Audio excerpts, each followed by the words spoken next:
Assalamualaikum and a very good day I bid to everyone. So today, I am Andi Suhaila Binti Sellimin and I will be talking about the oral hygiene instruction to a patient via an online teledentistry program. First of all, what is periodontal health and disease? Periodontal health refers to the condition of the tissue surrounding and supporting teeth, while there are five components of periodontal health, which consists of healthy gums, bone health, no inflammation, no bleeding or pain.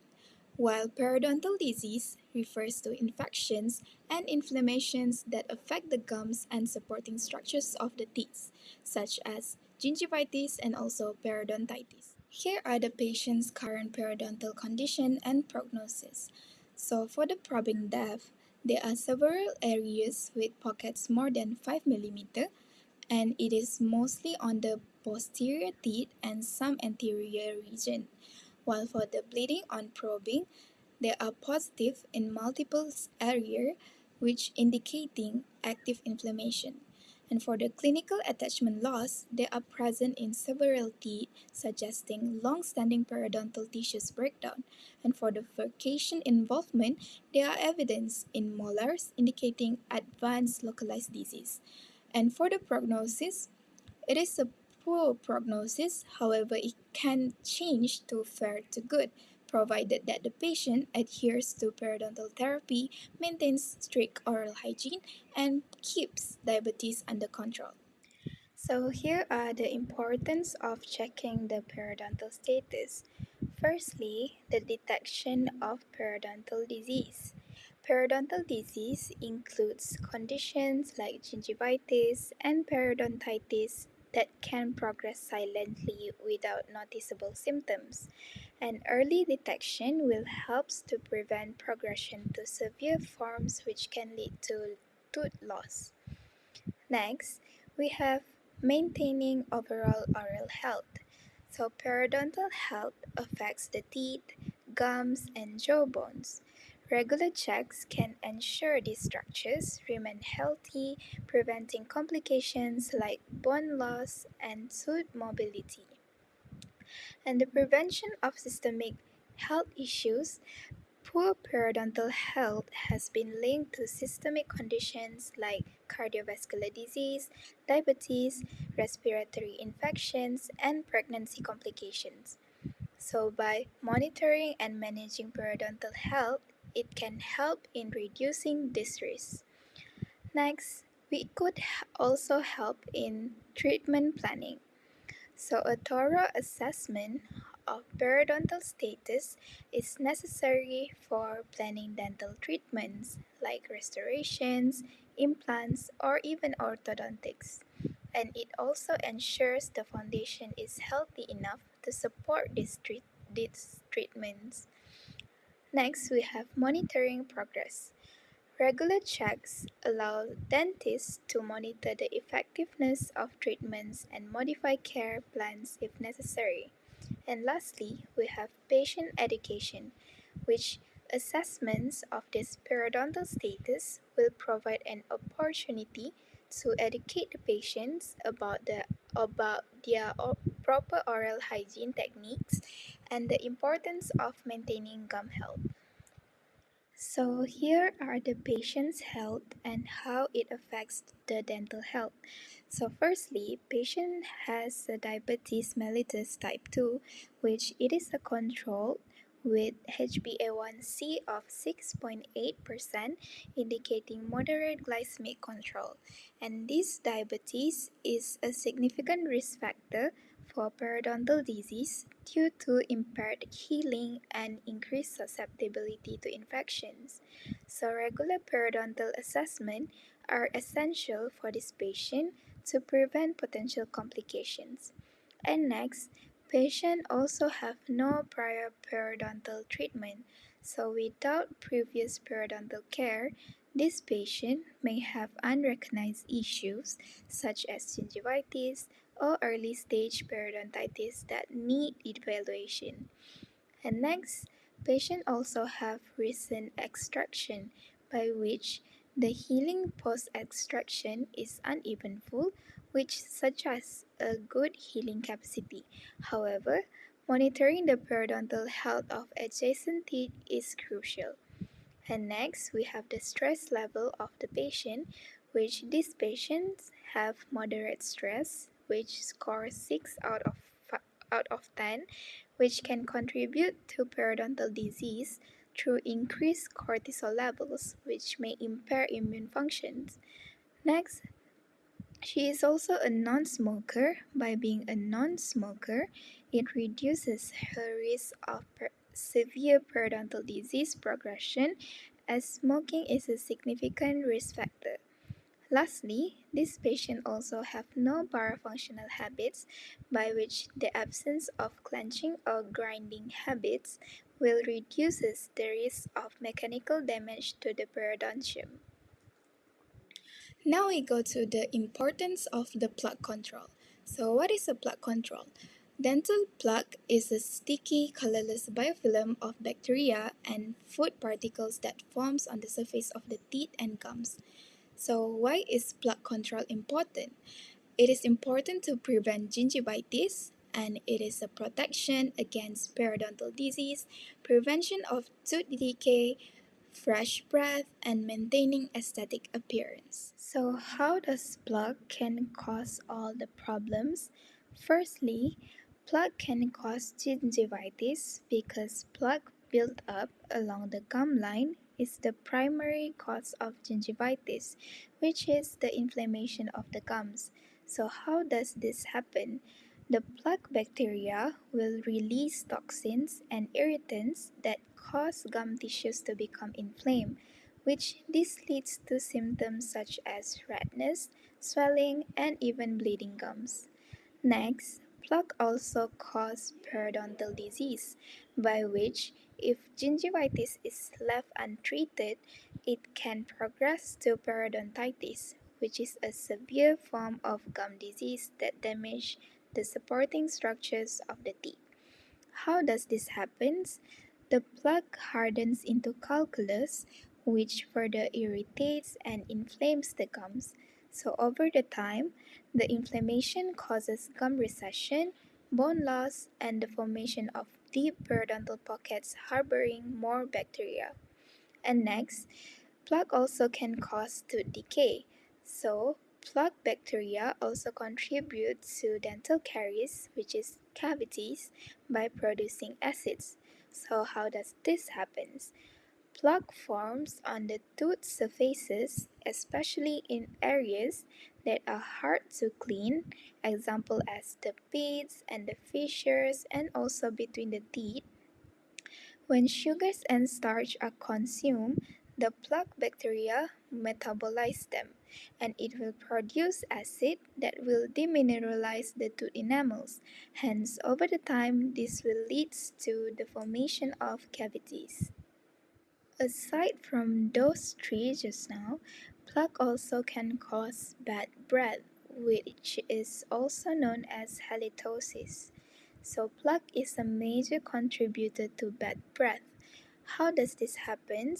The bacteria in the plaque will release volatile sulfur compounds, which are foul smelling gases, and this plaque buildup on the tongue, gums, and teeth exacerbate the issues. Next, it could also affect our aesthetic appearance, which this plaque can lead to the visible discoloration, and it can damage that affect the aesthetic of the teeth and also gums. So how does this happen? The plaque and tartar, which is also known as calculus, can stain the teeth and giving them a yellow or brown appearance, which is gum inflammation and recession caused by the plaque exposed to the roots, making teeth look elongated or uneven. In severe cases, tooth loss or unsightly gaps could be the result.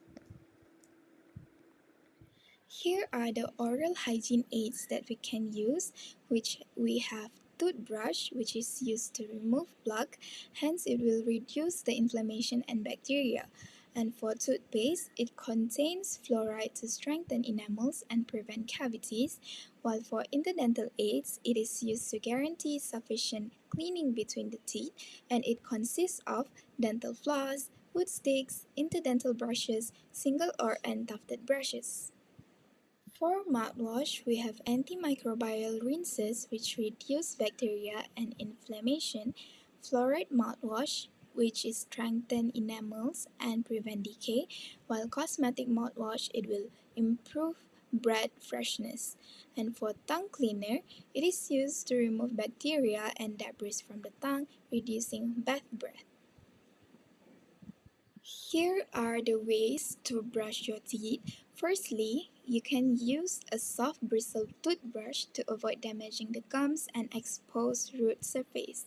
And you need to brush twice daily for 2 minutes using the modified base technique, which we will see it in this video. Brushing is used by patients that have good manual dexterity and limited gum recession. The brush is placed at a 45-degree angle onto the front surface of the teeth, with the bristles projecting into the pocket surrounding the tooth. A small circular motion is made with the bristles into the pocket. Then, the bristles are swept from the gum line to the biting surface of the tooth, brushing over the entire front surface. This technique is then completed on the inside surfaces of the teeth. The toothbrush is once again placed into the pocket at a 45-degree angle, completing small circles, then brushed from the gum line to the biting surface of the tooth.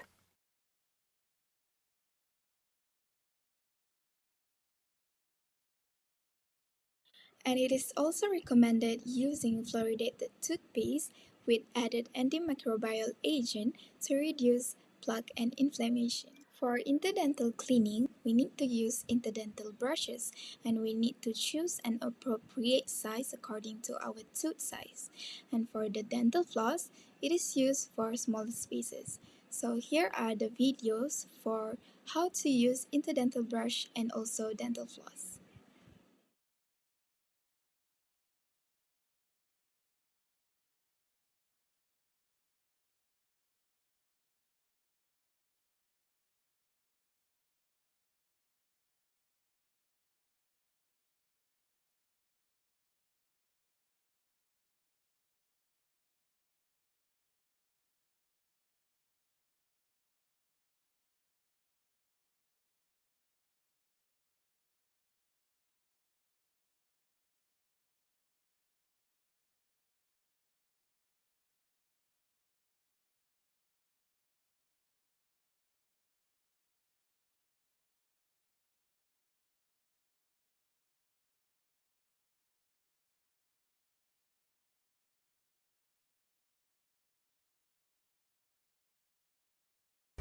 Here are the 5 steps to flossing correctly to keep your mouth healthy.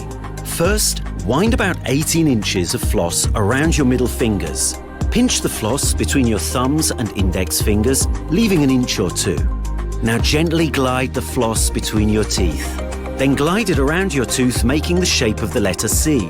Be sure to unroll the floss to a clean section as you go. For tongue cleaning, we need to use a tongue scraper or the back of the toothbrush to clean the tongue daily. This will help reduce the bacteria, contributing to a bad breath and oral inflammation. And lastly, for mouthwash, we need to rinse with an alcohol-free antimicrobial mouthwash once daily, while we need to use a fluoride mouthwash in the evening to strengthen the teeth and prevent decay, especially if the root exposure is present. So next is periodontal treatment. So periodontal treatment is used to help improve the patient's gum health and stabilize the periodontal condition, which we recommend. The periodontal treatment consists of the plaque scoring, scaling, and also root debridement. Firstly, plaque scoring. It will help in assess the amount of plaque on your teeth. How does it work? It is done by staining the plaque using this closing solution that helps to see the areas where plaque tends to accumulate. So why is this important? It is important as it shows where improvement in brushing and flossing techniques are needed. To calculate biofilm index, you first use a disclosing agent. They come in liquids that you can paint on or tablets that the patient can chew. You then count the sites of biofilm that are on the gingival third of the tooth, on the buccal and lingual of each tooth. While scaling, it will remove plaque and calculus from the tooth surface using ultrasonic scalers and hand tools. So, why is scaling important? It is important as plaque and calculus buildup will irritate the gums and causing redness, swelling, and bleeding. So, removing these deposits is the first step toward healing the gums and stopping the progression of gum disease. So here is how scaling procedure is being done. So here is how scaling procedure is being done. So here is how scaling procedure is being done. So here is how scaling procedure is being done. So here is how scaling procedure is being done. So here is how scaling procedure is being done. So here is how scaling procedure is being done. So here is how scaling procedure is being done. So here, lastly, we have root debridement. So it is a thorough cleaning that focuses on the root of the teeth. So why is this important? It is important as the deep pockets around your teeth will trap bacteria, which can lead to the bone loss and further gum damage. So root debridement will reduce the depth of these pockets and helps your gums heal and tighten around the teeth. This video will show you how we do the root debridement. This video will show you how we do the root debridement. This video will show you how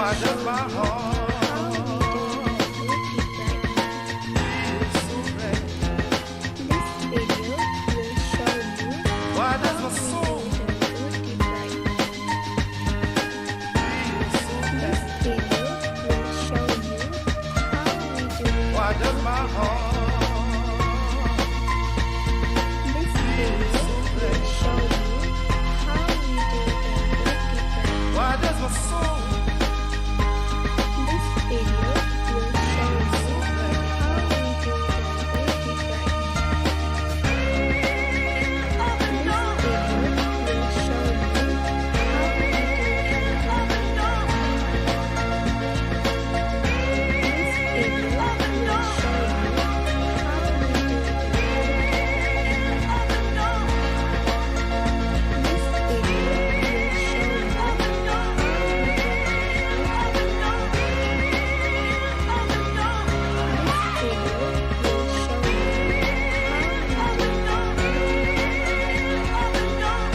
So here are the post-operative complications. After receiving all this treatment, we could see that we sense to have more sensitive teeth, and we can see that there is a gum recession and also spaces between teeth. However, this is a normal post-operative complication, so don't worry too much. So aside from those three just now, there are other post-operative complications, which are pain and discomfort. So this pain, it is mild to moderate pain. It is common after periodontal surgery, such as scaling and root debridement or flaps surgery. And this pain is usually manageable with prescribed or over-the-counter pain relievers. And next, we could also have swelling and bruising, by which the swelling of the gums, face, or jaw may occur after receiving this periodontal treatment, particularly after surgical procedures. However, bruising is less common, but it can happen to us. Next, we could also notify some bleedings, which this minor bleeding or oozing is typical for the first 24 to 48 hours post-procedure, and excessive bleeding may require immediate attention. Next, we could also sense that we might have tooth sensitivity, by which it is due to the exposed root surfaces. After receiving periodontal treatment, it can lead to increased sensitivity to the temperature changes or even to certain food and drinks. Next, we could also see that there are some recession on our gum line. So this gum recession, it may occur especially after the flap surgery or the tissue removal, which making the teeth appear longer and potentially exposing the root surface. And lastly, we have altered bite or tooth mobility, by which these temporary changes in the bite alignment or slight tooth mobility, it may occur due to the changes in the bone and also the gum structures. So after receiving all the periodontal treatment, here are some of the prevention and management to keep our oral health better. So first of all, we need to do a follow post-operative instructions, by which you need to have a proper oral hygiene, use of prescribed medications, and avoiding smoking or certain foods that can reduce the risk. And you can also do cold compresses, by which it could help to reduce the swelling and also discomfort. Next, you need to stick on soft diet, which you need to stick to soft, non-spicy foods to avoid irritating the treated area. And next, you need to have a regular follow-up, by which you need to attend all scheduled checkups to monitor healing and address complications early. And here, you need to pay a little bit more attention to this, by which if severe pain, prolonged bleeding, or signs of infections such as fever, pus, or swelling occurs, you need to contact your dentist, which is me. A periodontist promptly is essential to manage all this prolonged pain. Taking care of your teeth and gum is essential for a healthy smile and overall well-being. So remember to brush your teeth twice a day for at least 2 minutes with fluoride toothpaste, floss daily to clean between your teeth, and visit your dentist, which is me, regularly for checkups.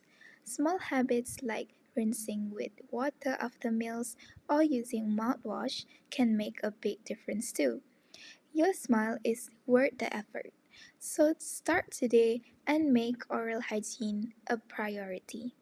Thanks for watching, and here's to a brighter, healthier smile. See you next time. Bye bye.